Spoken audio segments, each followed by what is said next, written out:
The great hall of the Galactic Council was filled with noise. Representatives from hundreds of worlds sat in their floating seats, talking and arguing with each other. Some species were covered in scales, others had feathers, and some looked like living crystals. Despite their differences, they all shared one belief: intelligent life could only evolve on safe and stable planets. For thousands of years, that belief had never been questioned. The council was holding a meeting about dangerous worlds. Large images floated above the center of the hall. One image showed a planet covered in endless ice storms. Another showed a world filled with poisonous oceans. A third displayed a planet where giant predators hunted everything that moved. The council members discussed these planets with great interest. No advanced civilization had ever come from such places. Life on those worlds usually remained simple and primitive. That was what everyone believed. Suddenly, the giant doors of the council chamber opened. The loud discussion stopped at once. An exploration officer rushed into the hall. His uniform was damaged, his face looked pale, and his eyes were filled with fear.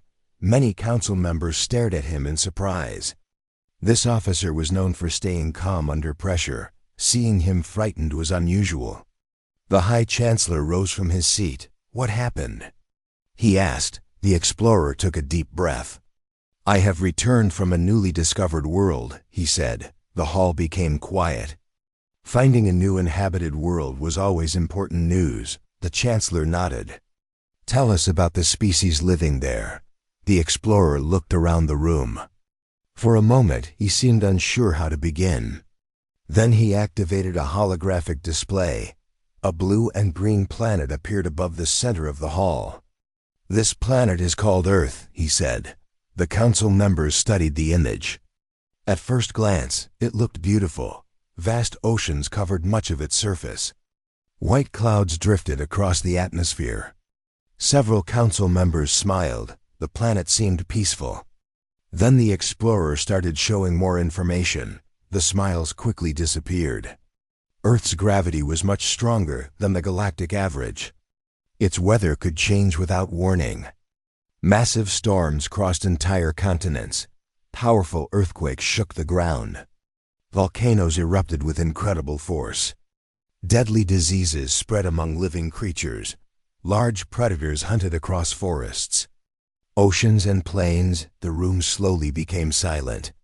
The information kept getting worse. One council scientist checked the data several times. "There must be a mistake," she said. "No intelligent species could evolve there." The explorer nodded slowly. "That was our first conclusion as well," he replied. The council members exchanged nervous looks. If Earth was truly this dangerous, intelligent life should have been impossible. The explorer pressed another button. A new image appeared. It showed a group of humans climbing a steep mountain covered in snow. Strong winds pushed against them. Temperatures were far below freezing. Yet they continued upward. Another image appeared. Humans crossed a burning desert under a blazing sun. Another showed humans diving into the dark depths of the ocean. Then came footage of humans walking near active volcanoes. The council watched in disbelief. These creatures seemed determined to challenge every danger their world offered. One representative shook his head. "Why would they do that?" he asked. The explorer answered immediately. "Because they want to know what is beyond the next horizon." The room grew quiet again. Curiosity was common among intelligent species. But this level of determination seemed different. The explorer continued his report. He showed videos of rescue workers running into dangerous situations to save strangers. He showed scientists studying deadly diseases. He showed engineers building machines capable of surviving harsh environments. Again and again, humans faced danger. Again and again, they refused to back down. Some council members began feeling uneasy. These were not creatures struggling to survive. These were creatures adapting to survive. There was a difference, a very important difference. The explorer displayed another image. This time it showed human history, wars, natural disasters. Famines, pandemics, the list seemed endless. Many civilizations would have collapsed under such pressure. Humanity endured, they learned, they rebuilt. And they continued moving forward. The hall remained completely silent, for the first time. Nobody laughed at the idea of intelligent life evolving on Earth. The High Chancellor stared at the images. What are these beings called? He asked quietly. The explorer looked toward him. Humans, he replied. The word echoed through the chamber. Several council members repeated it under their breath. Humans. A species born on a world that seemed determined to destroy them. The explorer lowered his head. My report is not finished, he said. A feeling of tension spread across the hall. The Chancellor frowned. There is more? The explorer nodded. Then he displayed the final image. It showed a human spacecraft rising from Earth's surface. The engines burned brightly as it climbed toward the stars. Several council members suddenly sat upright. Others stared with wide eyes. The room felt colder than before. The explorer spoke slowly. When we first discovered Earth, we believed its people would remain trapped on their world for thousands of years. He paused. That assessment was wrong. The spacecraft disappeared into the darkness of space. The explorer looked directly at the council. Humans have already begun exploring beyond their planet. Nobody spoke. Nobody moved for the first time in Galactic Council history. Hundreds of powerful civilizations shared the same frightening thought. A Deathworld species was coming to the stars, and nobody knew what would happen next. The news about Earth spread across the galaxy faster than anyone expected. Every major government received copies of the explorer's report. Scientists studied the data day and night. Military leaders reviewed the footage repeatedly. And politicians argued about what should be done. Some believed humanity was a threat. Others believed humans were simply another young species trying to find their place among the stars. But everyone agreed on one thing. Humans were different, very different. Inside the Galactic Council, another meeting was called. The giant hall was once again filled with representatives from hundreds of worlds. This time, the topic was simple: humanity. A tall alien ambassador stepped forward. We need more information, he said. We cannot make decisions based only on reports and recordings. Several council members agreed. The High Chancellor nodded. Then we will observe them directly. A mission was approved immediately. A small team of diplomats, scientists, and observers would travel to Earth. Their goal was simple: learn everything possible about humanity, and if the opportunity appeared, establish peaceful contact. A few weeks later, the observation vessel entered the solar system. The crew stared at Earth through their screens. The blue world looked peaceful from space. It was hard to believe such a dangerous planet could exist beneath those beautiful clouds. The ship remained hidden beyond the moon. For several days the team watched. What they discovered only created more questions. Humans were everywhere, billions of them. They lived in frozen regions. They lived in deserts. They lived near active volcanoes. They built cities beside oceans and mountains. Everywhere the observers looked, humans were adapting.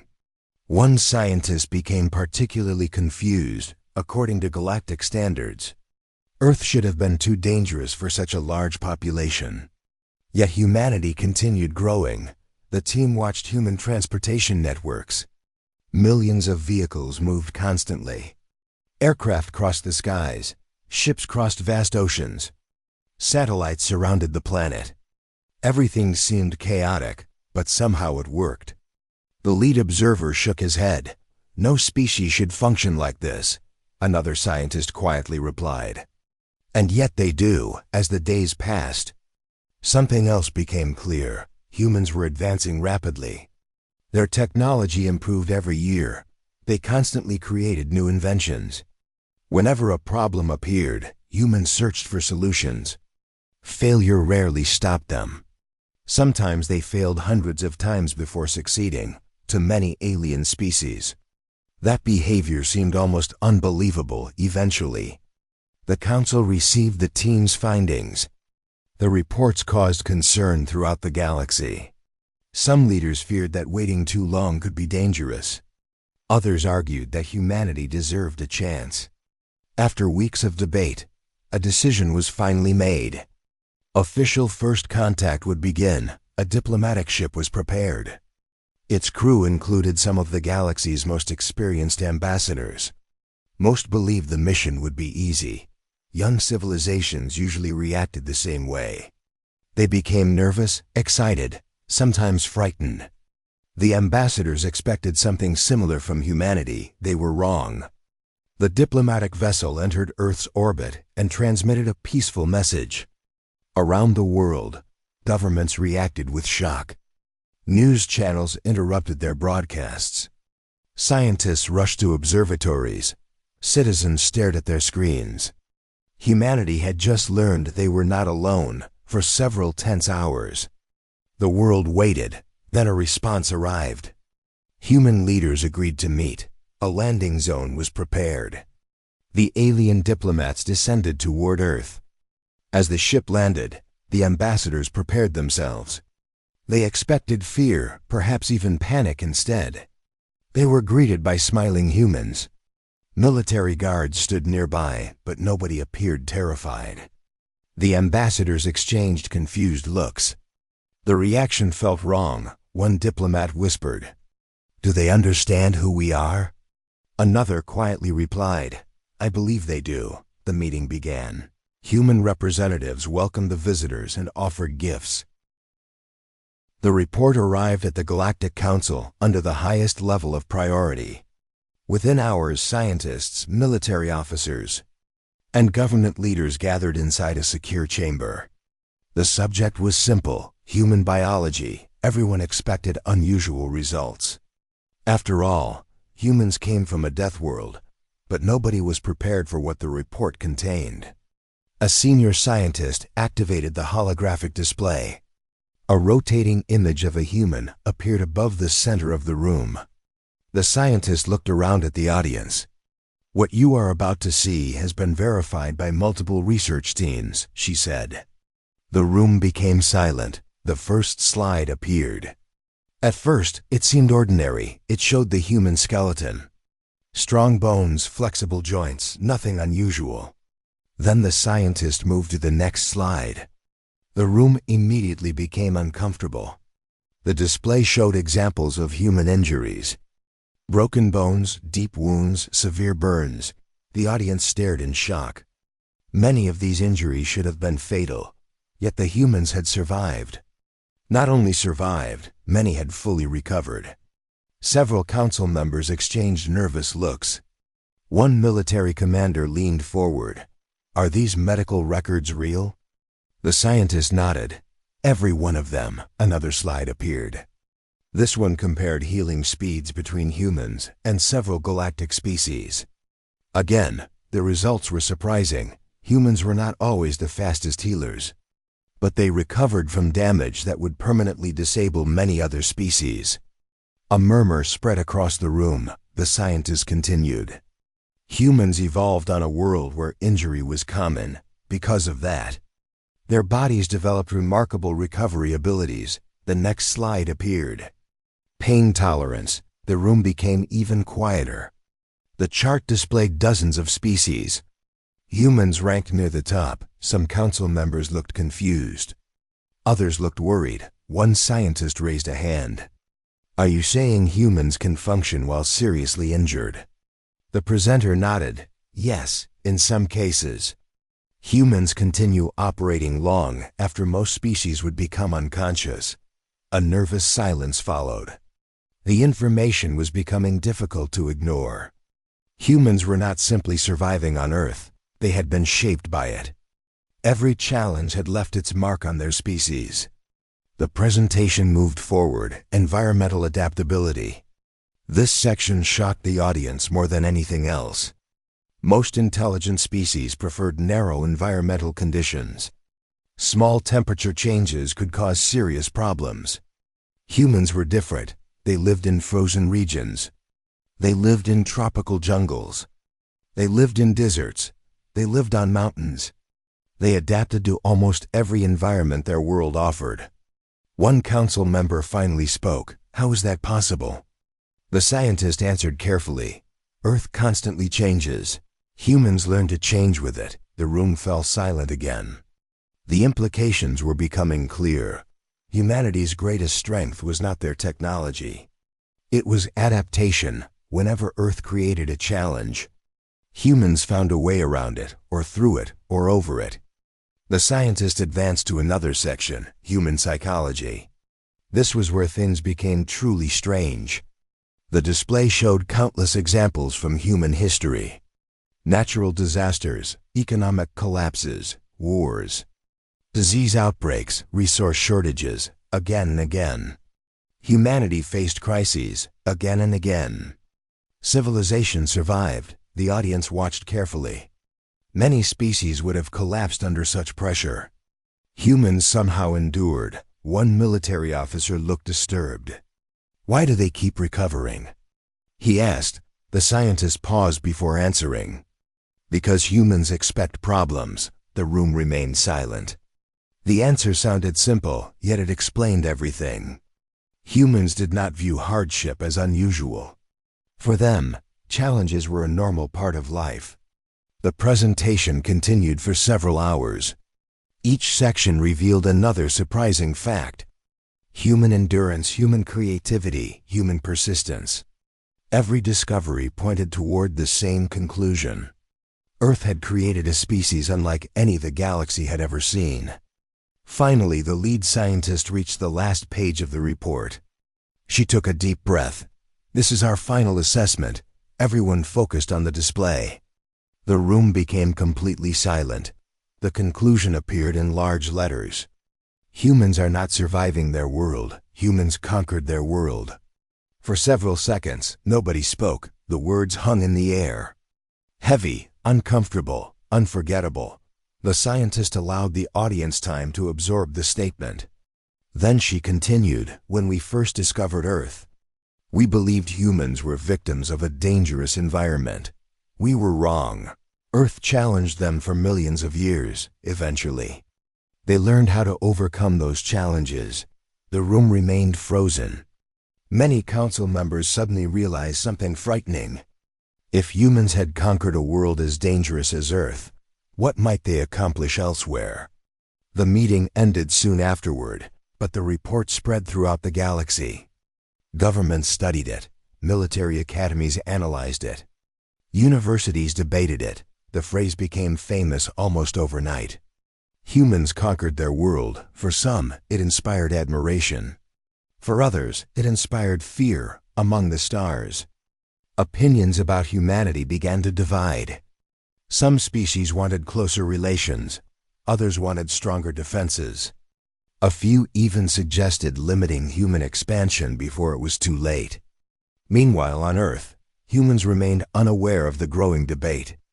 They continued building new spacecraft, launching new satellites, and planning future missions. Their eyes were fixed on the stars, as they had always been. Weeks later, deep inside a classified galactic archive, another discovery was made. An ancient database had finally been translated. The records were older than most civilizations, millions of years old. At first, historians believed the files contained ordinary information. Then they found a section marked with a warning symbol. The translation team carefully opened the file. The first sentence appeared on the screen. Every historian in the room immediately went silent.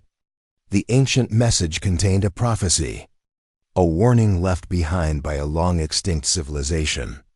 It spoke of a future species, a species born on a deathworld, a species capable of changing the fate of the entire galaxy.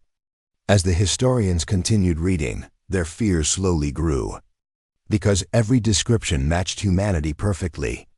And according to the final line of the prophecy, the arrival of that species was no longer in the future, it had already begun.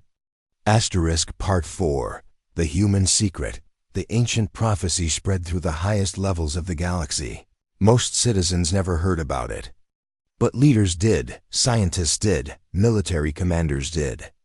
And the more they studied the message, the more uncomfortable they became. The prophecy was millions of years old. It had been written by a civilization that vanished long before most modern species existed. No one knew exactly who they were. No one knew how they disappeared. But their records had proven accurate many times before. That was why the new warning could not be ignored, according to the prophecy. A species born on a deathworld would one day reshape the galaxy. Many believed that species was humanity. Others argued it was only a coincidence. The debate continued for months, until humans officially joined the galactic community. Everything changed after that. For the first time, alien races interacted with humans on a daily basis. Trade routes opened, scientific exchanges began. Students traveled between worlds. Tourists visited distant planets. At first, most aliens expected humans to behave like any other young species. Instead, humans surprised them almost immediately. One famous incident happened on the peaceful world of Narration. Narration was known throughout the galaxy for its perfect climate, gentle winds, comfortable temperatures. No dangerous predators, no natural disasters. Visitors usually described it as paradise. A group of human tourists arrived there during the planet's vacation season. Local guides expected them to spend their time relaxing. Instead, the humans became bored after only 2 days. The guides could not understand it. One human finally explained. "Nothing happens here." The guide looked confused. "That is the reason people come here," the human laughed. Exactly. Stories like that began appearing everywhere. Humans climbed mountains simply because they were there. They explored dangerous caves, they crossed frozen wastelands, and they tested new technologies that most species considered too risky. The galaxy started noticing a pattern. Humans seemed comfortable with uncertainty. In fact, many appeared to enjoy it. Researchers became fascinated. New studies were launched across dozens of worlds. The goal was simple: find the secret behind human behavior. Months later, they found the answer. And it was hiding inside human history. A special conference was organized. Representatives from hundreds of species gathered to hear the results. The lead researcher stepped onto the stage. Behind him appeared a timeline of human civilization. At first, the audience saw familiar events: the invention of tools, the rise of cities, scientific discoveries, space exploration. Nothing seemed unusual. Then the researcher zoomed out. The audience finally saw the bigger picture. Human history was filled with disasters. Wars, pandemics, floods, earthquakes, volcanic eruptions, economic crises. Resource shortages, the list seemed endless. Many species watched in shock. Most civilizations would have collapsed after facing only a fraction of those problems. Human civilization continued moving forward. Again and again, the researcher pointed toward the timeline. Most species developed in stable environments, he explained. They learned how to maintain peace and order, the audience nodded. That was normal. Then the researcher highlighted humanity's timeline. Humans developed in constant uncertainty. The room became quiet. Every generation faced new challenges. Every generation had to adapt. Asterisk. Every generation faced new challenges. Every generation had to adapt.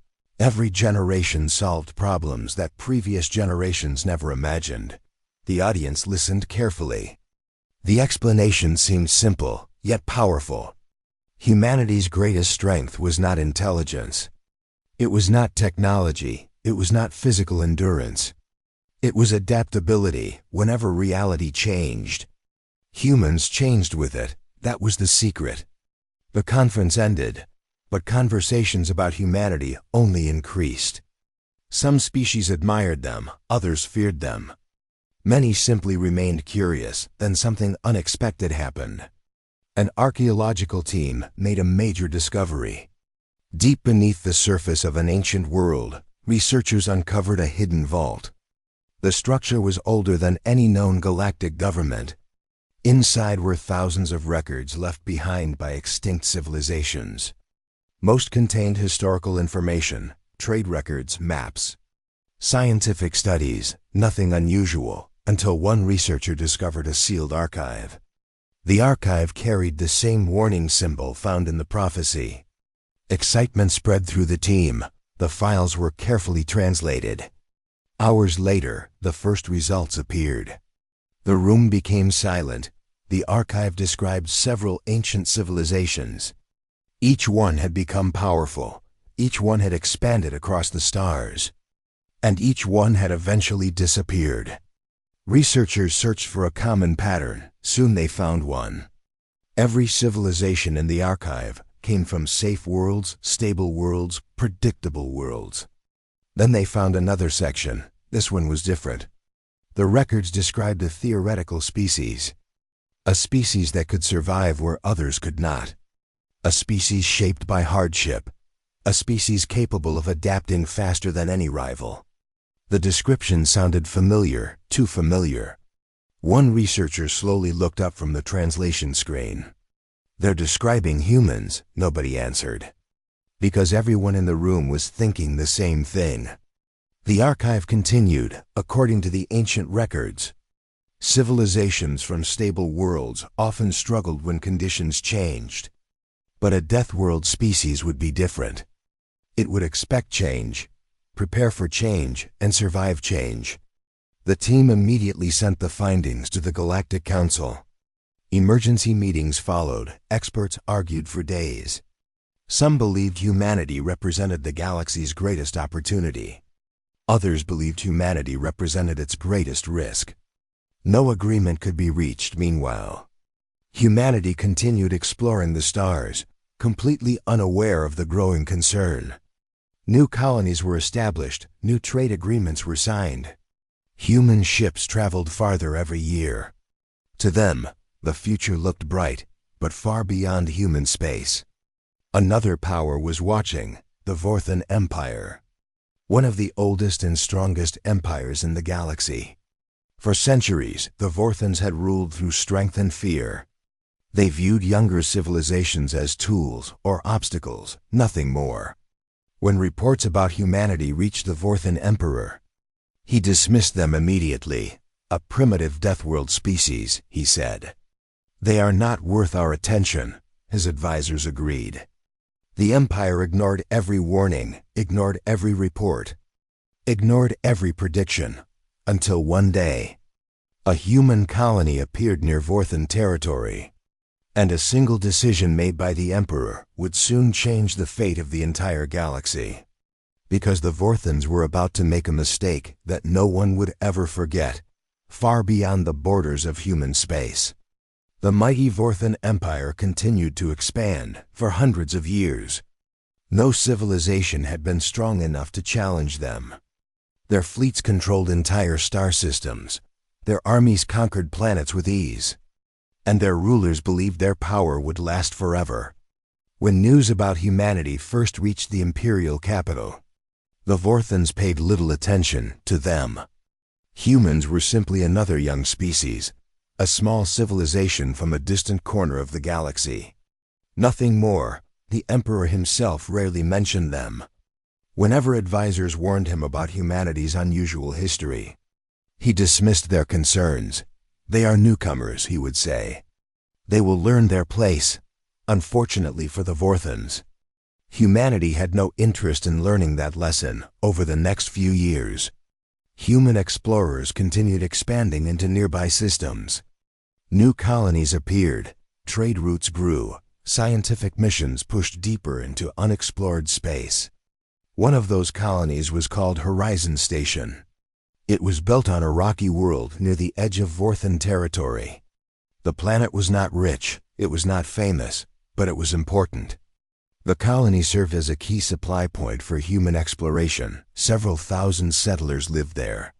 Scientists, engineers, farmers, families to humanity. Horizon Station represented hope and opportunity. To the Vorthans, it represented something else. An intrusion inside the imperial capital.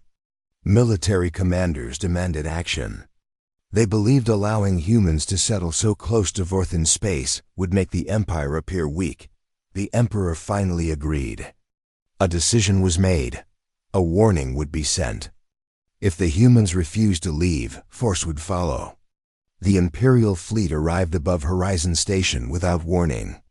Massive warships filled the sky. Their dark hulls blocked the sunlight. The colonists watched from below in confusion. Soon, a message reached the colony. The demand was simple. Leave immediately, or face destruction. Human leaders gathered inside the colony command center. The situation looked hopeless. The Vorthan fleet outnumbered anything they could defend against. Many settlers feared the worst, but when the vote was held, the answer surprised the Vorthans. The humans refused to leave. The Imperial commander could hardly believe it. No small colony had ever rejected a Vorthan order before. He sent another message. This one carried a threat. Again, the humans refused. The commander grew angry to him. The situation was ridiculous. How could a tiny colony challenge an empire? Finally, he ordered the attack. Orbital weapons struck the colony. Buildings were destroyed. Communication towers collapsed. Explosions shook the surface. The Vorthans expected surrender within hours. Instead, something unexpected happened. The humans fought back, not with giant fleets, not with advanced weapons, but with determination. Emergency shelters opened. Rescue teams rushed into dangerous areas. Engineers restored damaged systems. Medical workers treated the injured without rest. The colony refused to collapse. Days passed, then weeks. The Vorthans continued their attacks. Yet Horizon Station remained alive every time something was destroyed.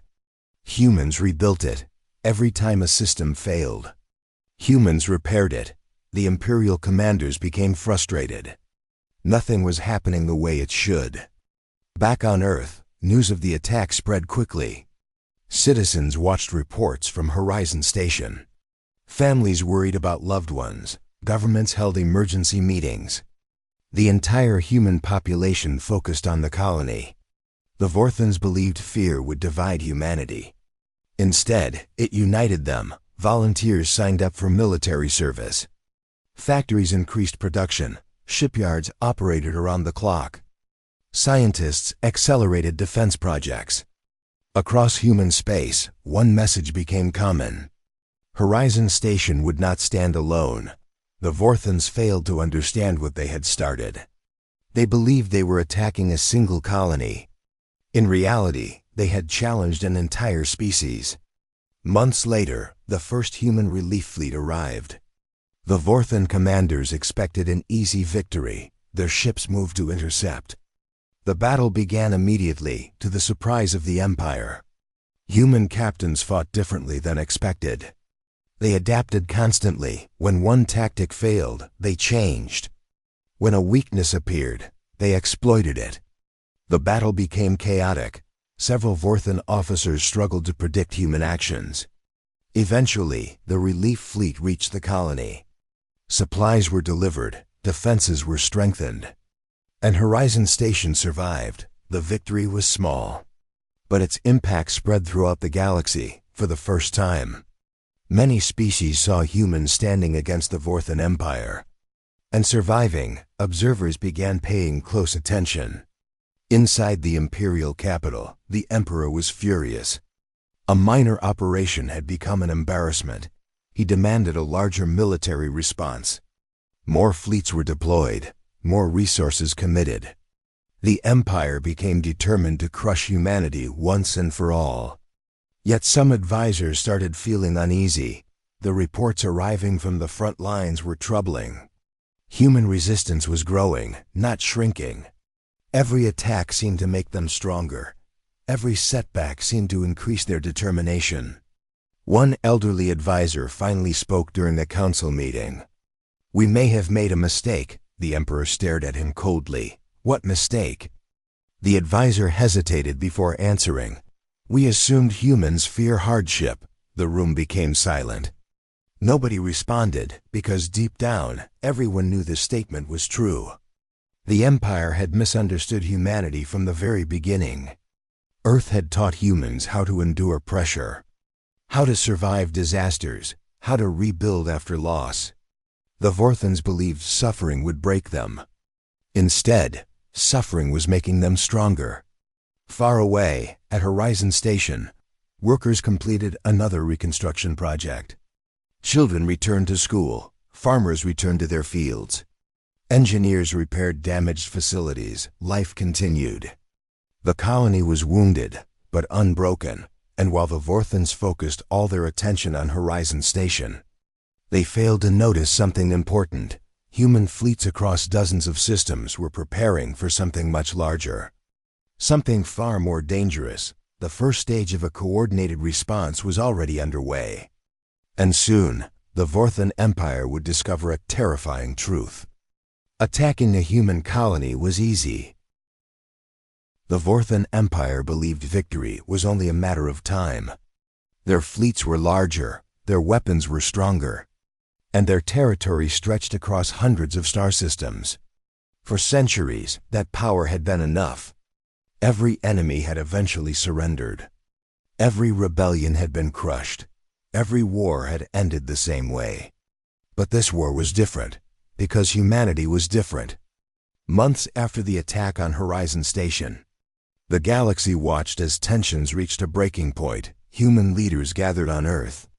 Military commanders from every major colony joined the meeting.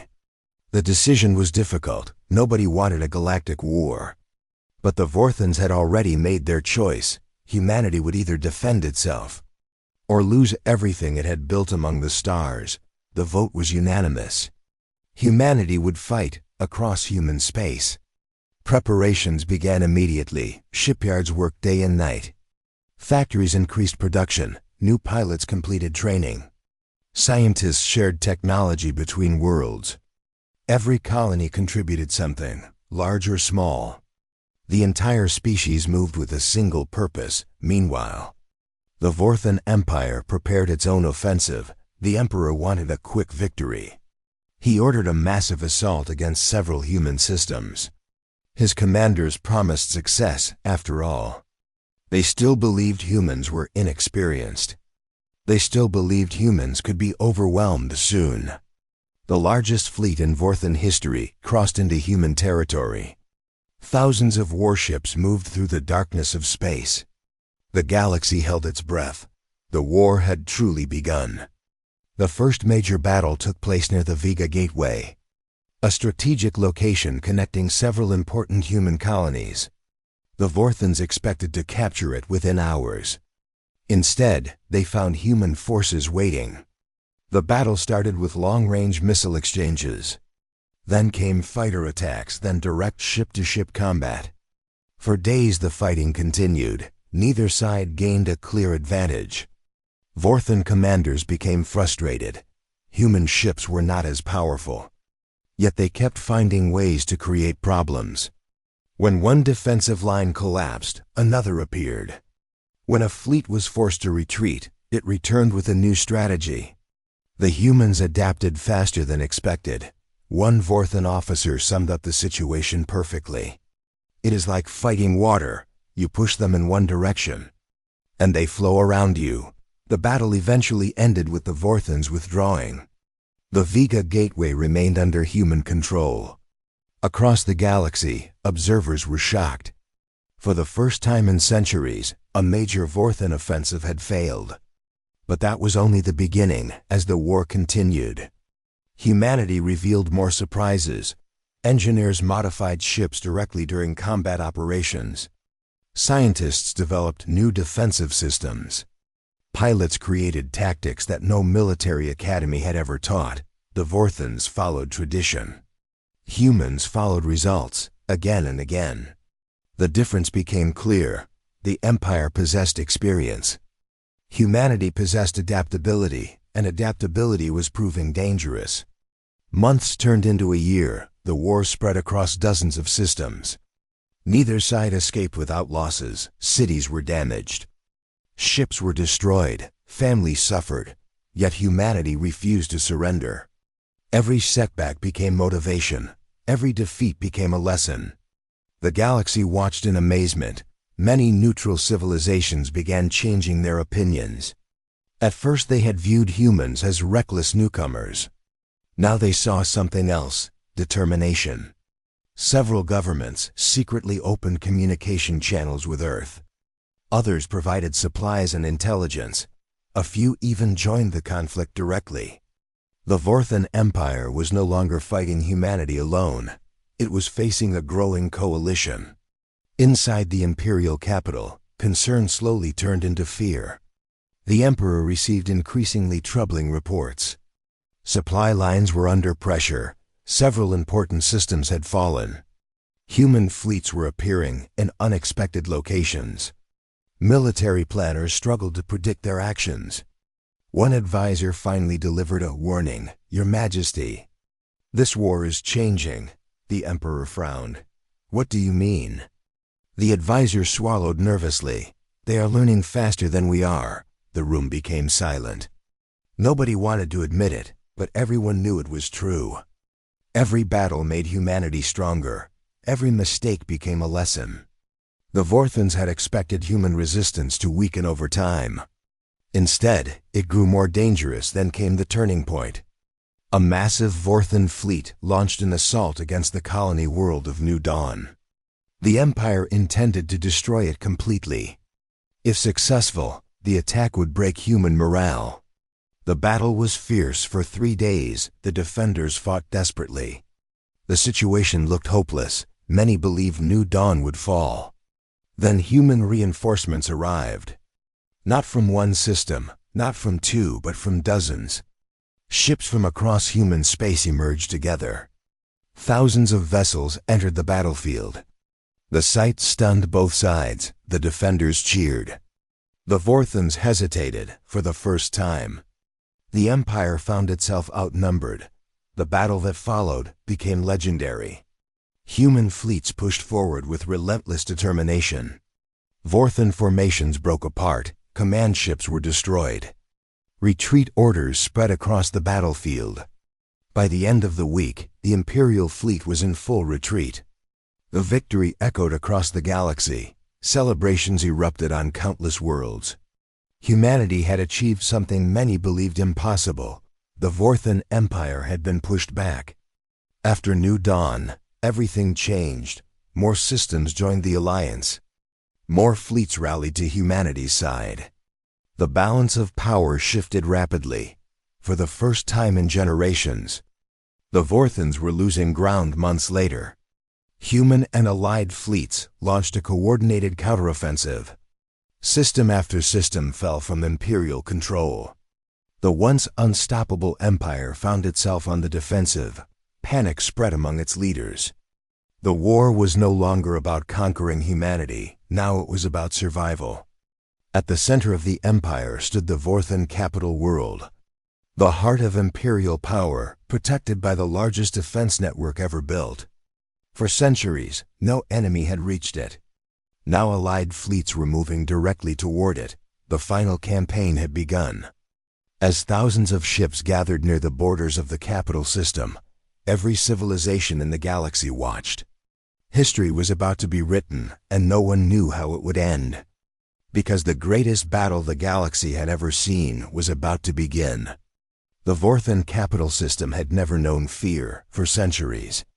It had stood at the center of the most powerful empire in the galaxy. Its massive defense stations guarded every approach. Its fleets filled the surrounding space. Its rulers believed the capital could never fall. Now, for the first time in history, enemy ships stood at its gates. Human fleets, along with dozens of allied worlds, had arrived across the galaxy. Billions watched the live reports. Everyone understood the importance of this moment. The war that had changed the stars was reaching its final chapter. Inside the Imperial Palace, the Vorthan Emperor stared at the tactical displays. Red warning symbols covered the screen. System after system had fallen. Fleet after fleet had been defeated. The impossible was happening. The Empire was losing. Yet the Emperor still refused to surrender. He ordered every available ship to defend the capital. Every soldier was called into service. Every weapon was activated. If the Empire was going to fall, it would not fall quietly far beyond the defense line. The Allied fleet prepared for battle. Human commanders studied the situation carefully. The capital's defenses were immense. A direct attack would cost millions of lives. No one wanted that. Human leaders had learned many lessons during the war. One of those lessons was simple. Victory meant nothing if it destroyed the future. A new plan was created. Instead of overwhelming the capital through brute force, they would isolate it. The operation began immediately. Human ships targeted communication networks, supply routes, energy stations, and military coordination centers within days. The capital's defenses started weakening. The Vorthans fought hard, but every time they adapted, the humans adapted faster. It was the same pattern that had repeated throughout the entire war. Earth had trained humanity for uncertainty, and uncertainty was now destroying the Empire. Weeks passed. The once proud Vorthan military slowly lost control of the system. Their commanders argued, their fleets became separated, and their resources continued shrinking. Finally, the Emperor realized the truth. There would be no miracle. There would be no sudden victory. The Empire had reached its end. A final emergency meeting was called. The Emperor sat silently while advisors debated their options. Some wanted one last battle. Others wanted negotiations. Eventually, an elderly advisor stood. The room became quiet. He had served the Empire longer than anyone else present. His voice was calm. "We lost this war the day we attacked Horizon Station." No one disagreed, because deep down, they all knew he was right. The Empire had mistaken kindness for weakness, curiosity for innocence, and patience for fear. They had never understood humanity. Now they were paying the price. A surrender message was prepared. Hours later, it was transmitted to the Allied fleet. The war was over. Across the galaxy, celebrations erupted. Crowds filled city streets. Ships sounded their horns. Families embraced one another. After years of fighting, peace had finally returned. Yet the reaction among human leaders was different. There was relief, but there was no celebration of conquest. Humanity had not entered the war seeking an empire. They had entered it seeking survival. The following months were dedicated to rebuilding. Damaged worlds received aid. Trade routes reopened. Refugees returned home. Human engineers helped restore systems that had been destroyed during the conflict. Even former Vorthan territories received assistance. This surprised many civilizations. Some expected revenge, others expected occupation. Instead, they saw cooperation when asked why. One human representative gave a simple answer. "Building is harder than destroying. We prefer harder things." The statement spread quickly through the galaxy. Years passed. The scars of war slowly faded. New partnerships formed. Old enemies became trading partners. And the galaxy entered one of the most peaceful periods in its history. Humanity continued exploring the stars. New colonies appeared. Scientific discoveries accelerated. The future seemed brighter than ever. Then came the day that historians would remember forever. The Galactic Council organized a special ceremony. Representatives from every major civilization attended. The purpose was simple: to recognize the species that had changed the course of galactic history. The Great Hall was filled beyond capacity. When the ceremony began, the High Chancellor stepped forward. He looked around the room, then toward the human delegation. For a moment, the hall was completely silent. Finally he spoke. "Many years ago, we learned of a world called Earth. Images of the blue planet appeared above the chamber. We believed it was impossible for intelligent life to emerge there." A few quiet laughs spread through the audience. The Chancellor smiled. "We were wrong." The hall erupted with applause. After the noise settled, he asked a question that many had wondered for years. How did humanity become so strong? The room became silent again. A human representative stood. He thought for a moment before answering. His response was short, but unforgettable. "Earth never gave us another choice," the words echoed through the chamber. Many species understood their meaning immediately. Humans had not become resilient because they wanted to be. They had become resilient because survival demanded it. Every storm, every disaster, every challenge had shaped them. Earth had been their first teacher, the stars had been their second. And now the galaxy itself had learned from them, centuries later. Young students across countless worlds studied the story of humanity. Every history book began with the same famous sentence: "Never underestimate a species born on a death world." The phrase became one of the most quoted lessons in galactic history. Not because humans were the strongest species. Not because they were the smartest, but because they never stopped adapting. They never stopped learning, and they never stopped moving forward. Far beyond the borders of known space, a fleet of exploration vessels traveled into the unknown. At the front of that fleet flew a ship carrying the symbol of Earth. Its crew looked toward distant stars that no one had ever reached before. The galaxy watched them go, not with fear, but with respect. Because everyone knew the truth. The story of humanity was not ending, it was only beginning.